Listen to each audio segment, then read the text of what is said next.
VDM is not a political activist like yourself. I don't know if I will call you a political activist, but VDM is more like a social activist.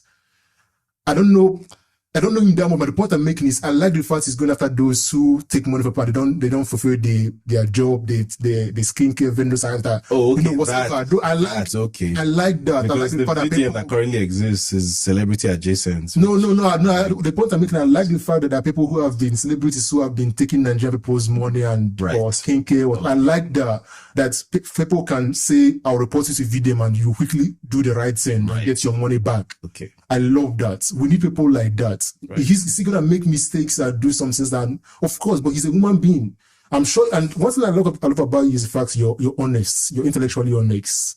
You've come here and said that there were mistakes made by the NSAS movement. There were mistakes made by the obedient movement.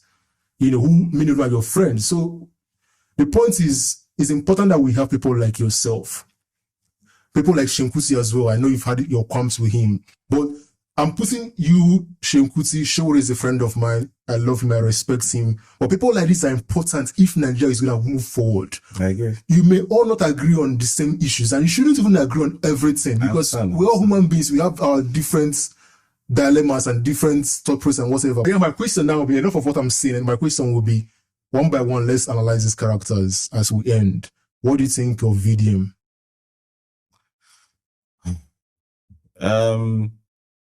To be perfectly honest with you, I think he's an opportunist. I think he started off, as you said correctly, doing the whole social activist thing. But, I mean, I feel like, to be honest, everything I know about him, I know against my will. Because every time I open Twitter, there's always or Instagram, there's always some bullshit or the other involving, he said, when I think I made up my mind about who he is and what he represents was when there was a terror attack somewhere in Plateau State. And he went there. Yeah, in Jos. And he went there and he starts going on about how there's tin and he picks up some sand on the floor and like, this idiot does not know what he's talking about. And either this person is like an extreme cloud chaser who just likes the sound of his own voice, or worse still, someone is sponsoring you to go and distort the narrative, because there's been a terror attack by expansionists who are trying to steal people's land.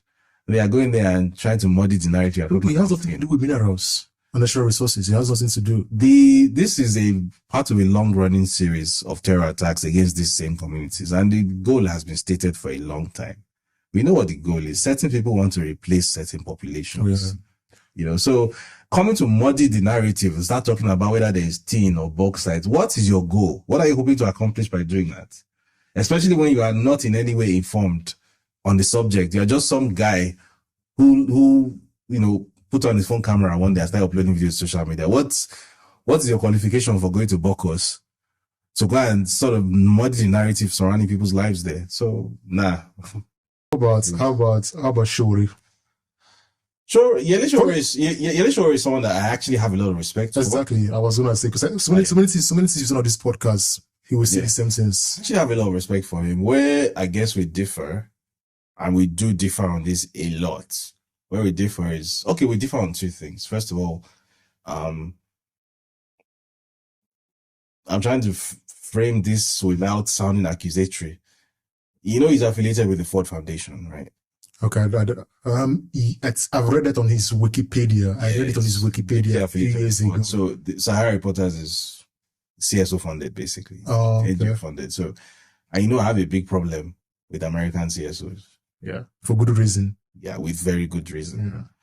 So there's that. But that's sort of the less serious problem. What I really disagree with him about is his methods. And what I mean by his methods is that he seems to think that whenever if Nigeria is gonna, we do agree that Nigeria needs a revolution. Mm-hmm. We both do agree on that. What we disagree on is that he seems to think that revolution can only happen with him as the vehicle. That's his problem. So I don't know whether it's an ego problem or whether it's the fact that he has spent so many years surrounded by a cult of personality, because he does have a very thick cult of personality surrounding him. I think that story is not told enough. He has a group there are dozens of kids that he recruits from university campuses, basically, who, Sowore is like Jesus to them. First of all, a great leader should be able to tell when his support is genuine, organic, and when his support is born out of a cult of personality. Let's put this into context, right? Sowore has run for president how many times now? Three times. Has he ever scored 50,000 votes nationwide? Ever? Even once? To the best of my knowledge, he hasn't. Yet, it might surprise you to know that the reason why he has such a big problem with Peter Obi is that he believes that third force, that creation of a genuine third force contender in 2023, which Peter Obi was, he believes that Peter Obi took his spot. That's my problem with Sowore. He lives inside his own head. And for me, that's the trait of a bad leader, where you don't live in the real world. Like you think of yourself a certain way, and then you think that because you have that opinion of yourself inside your head, that makes it true. That makes it the reality. So you're surrounded by people who would never hear a bad word said about you. And then because of that, you think that the rest of the country even knows who Omoyele Sowore is. And then there's a dishonesty problem as well, which that's like the third problem I have with him. When there is something in his past that he doesn't want to acknowledge or that he's not proud of, he pretends that it didn't happen. So like in 2015, everybody knows that Sowore supported Buhari. It wasn't a secret. And he didn't just support Buhari. Sahara Reporters was like front and center of the demonization efforts against Goodluck Jonathan and promotion of all things Buhari. And nowadays he claims, according to his official history now, that he has always been in the opposition. They never supported Buhari. You understand? So those are the issues I have with Sowore. I respect him as a person. I just don't think he should ever be the president of anything. As someone who knows him personally, I think he's a great guy. And I wish you guys would squash whatever. We don't have differences. Don't get me wrong. There's no beef. I respect him. Or perhaps, okay, let me put it this way, or perhaps an alliance that involves you, Sowore, and these guys, because I think it's going to be a powerful alliance. Just my opinion. Sowore does not do alliances. The only alliance he does is the one that has his face. Yeah, just my opinion. I believe that Nigeria would be better off if there was an alliance that had David Wood. You're not wrong. Yeah, you're not wrong.